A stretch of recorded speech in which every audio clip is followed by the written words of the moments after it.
దానికి అవసరం లేదు. నిన్న ముఖ్యమంత్రి గారు మాట్లాడినటువంటి భాష చూస్తూ ఉంటే ఒక శాడిస్ట్ మాట్లాడుతున్నాడా అనే అనుమానం కలుగుతూ ఉంది. నిన్నటి ఆయన మాటల్లో 3 లక్షణాలు చాలా స్పష్టంగా కనిపించాయి. 1 పచ్చి అబద్ధాలు, 2 బూతులు, 3 శాడిజం. ఈ 3 చాలా స్పష్టంగా కనబడ్డాయి. సరే, ఆయన బూతులతో మేము పోటీ పడలేము, ఆయనలాగా బూతులు మాట్లాడి మా క్యారెక్టర్ను మేము పొడగొట్టదలుచుకోలేదు. అంతకంటే ఆయన బూతులు మాట్లాడతానో, శాపనార్థాలు పెడతానో, జైల్లో పెడతా అని బెదిరింపులు చేస్తానో భయపడే లక్షణం మా ఇంటా వంట బీఆర్ఎస్ పార్టీలో ఏ గులాబీ సైనికుడికి కార్యకర్తకు లేదు. ఇవాళ ఏం మాట్లాడాను ముఖ్యమంత్రి గారు, ఒకసారి ఆ వీడియో చూసి నేను మళ్ళీ ముందుకు పోతా. ఒకసారి నిన్న ముఖ్యమంత్రి గారు మాట్లాడినటువంటి మాటల్లో శాడిజం ఎట్లా ఉందో, ఒక సైకో ఎట్లా ఉన్నాడో ఒకసారి చూద్దాం.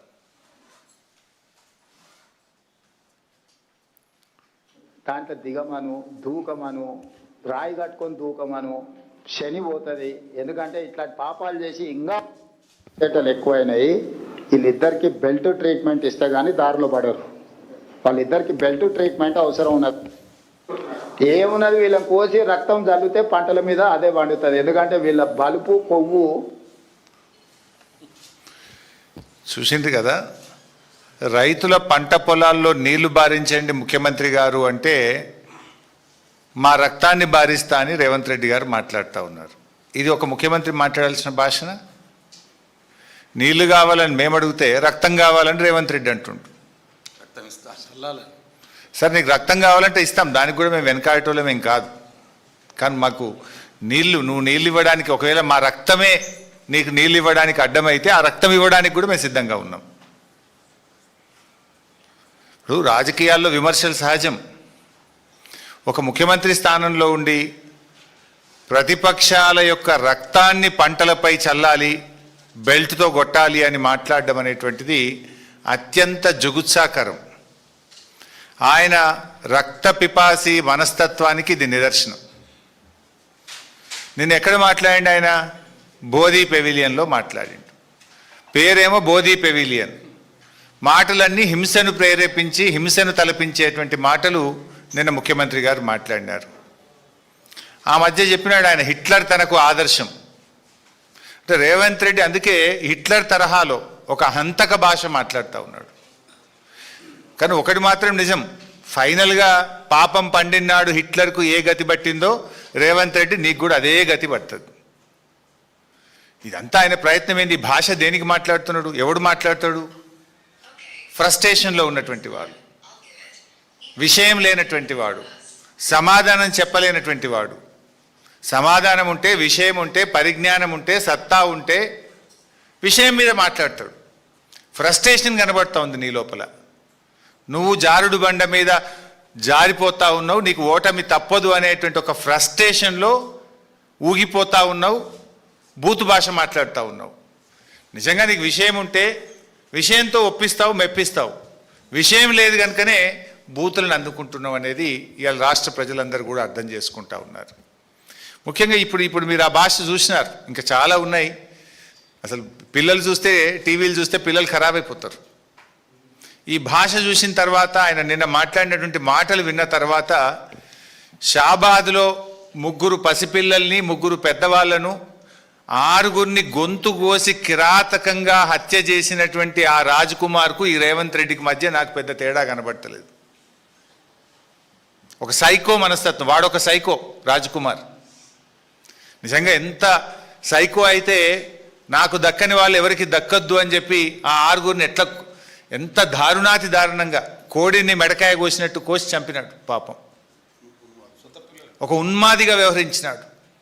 ఎంత బాధ కలుగుద్దంటే, పాపం ఇప్పుడు ఒక్క అమ్మాయి మిగిలింది అక్కడ.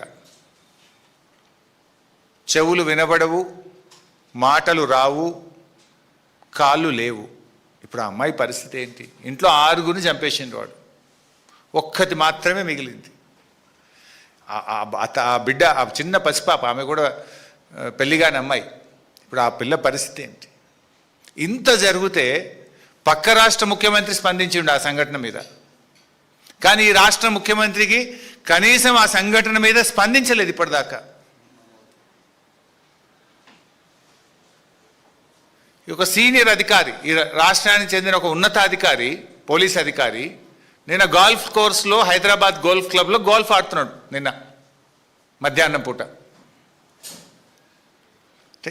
ఈ రాష్ట్రంలో లా అండ్ ఆర్డర్ పరిస్థితి ఏముంది, అసలు ముఖ్యమంత్రి పాలన ఎట్లుందంటే నువ్వెట్లున్నావో నీ పరిపాలన కూడా గట్లే ఉంది. ఇప్పుడు ఆనాడు కేసీఆర్ గారు ప్రాణాలకు తెగించి చావు నోట్లోకి వెళ్ళి 11 రోజులు ఆమరణ నిరాహార దీక్ష చేసి తాను ప్రాణత్యాగానికి సిద్ధపడి కేసీఆర్ రాష్ట్రాన్ని సాధించారు. కానీ ఎన్నడూ రక్తం పారించే ప్రయత్నం కానీ ఎవరి రక్తం అడగలే కేసీఆర్ గారు. తన రక్తాన్ని ఇచ్చి తన ప్రాణాన్ని ఇచ్చి రాష్ట్రాన్ని సాధించే ప్రయత్నం చేసింది కేసీఆర్. కానీ నువ్వు ప్రశ్నించినటువంటి వాళ్ళను, రైతుల పక్షాన నీళ్ళు అడిగినటువంటి వాళ్ళను ఇవాళ రక్తం బారిస్తా, వాళ్ళను కోస్తా, వాళ్ళ రక్తం బారిస్తా అని నువ్వు మాట్లాడుతున్నావు. ఇది కేసీఆర్ గారికి నీకున్నటువంటి తేడా. ఇంత నీచమైనటువంటి వ్యాఖ్యలు చేసిన రేవంత్ రెడ్డి కనీసం నీకు నువ్వన్న టీవీలో చూసుకొని తప్పు మాట్లాడినా అని బేషరతుగా క్షమాపణ చెప్పాలని చెప్పి నేను డిమాండ్ చేస్తా ఉన్నా. ఇంకో మాట కూడా చెప్తున్నా రేవంత్ రెడ్డి, నీకేంది నీ సైకో మనస్తత్వం ఏంది? అంటే మమ్మల్ని తిడితేనో, మమ్మల్ని జైల్లో పెడితేనో, మా రక్తం బారితేనో రైతాంగానికి నేను నీళ్ళు ఇస్తా అంటే అందుకు మేము సిద్ధం. జైల్లో పెట్టావా పెట్టు, మా రక్తం కావాలన్నా తీసుకో, కానీ రైతులకు మాత్రం నీళ్లు పారించు.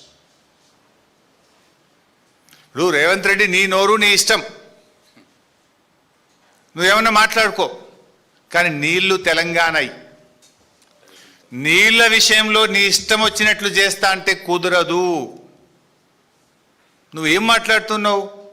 కన్నెపల్లి కట్టుకొత్తవా రేవంత్ రెడ్డి అంటే ప్రతిపక్షాలకు కంఠం నొక్కుతా అంటున్నావు. నువ్వు కన్నెపల్లి కట్టుకొత్తవా రేవంత్ రెడ్డి అంటే మా కంఠం నొక్కుతా అంటుండు. నీ ఉద్దేశం ఏంది? మాకు ఉద్యమాలు కొత్త కాదు, పోరాటాలు అంతకంటే కాదు. తెలంగాణ ఉద్యమంలో అనేక సార్లు అరెస్ట్ అయినాం, జైళ్ళల్లో పడ్డాం. మాకేం అరెస్టులు జైళ్ళు కొత్త కాదు.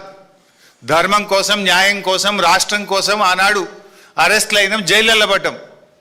ఇవాళ లక్షలాది మంది రైతుల కోసం జైళ్ళల్లో పడడానికి సిద్ధం, రక్తం ఇవ్వడానికి సిద్ధం తప్ప నిన్ను మాత్రం వదిలిపెట్టము. ఈ రాష్ట్రం ముఖ్యం, రాష్ట్ర రైతాంగం ముఖ్యం, రాష్ట్ర ప్రజలు ముఖ్యం, రాష్ట్ర ప్రయోజనం మాకు ముఖ్యం. మా గులాబీ సైనికులు, బీఆర్ఎస్ కుటుంబ సభ్యులు ఎవరు కూడా నీ తాటాకు చప్పులకు భయపడడానికి సిద్ధంగా లేరు. ఇలా ఈ రాష్ట్ర ప్రయోజనాలు, రైతుల ప్రయోజనాలు అనేటువంటివి ముఖ్యంగా ఇది బీఆర్ఎస్ పార్టీ రాష్ట్రం కోసం ప్రాణత్యాగాన్ని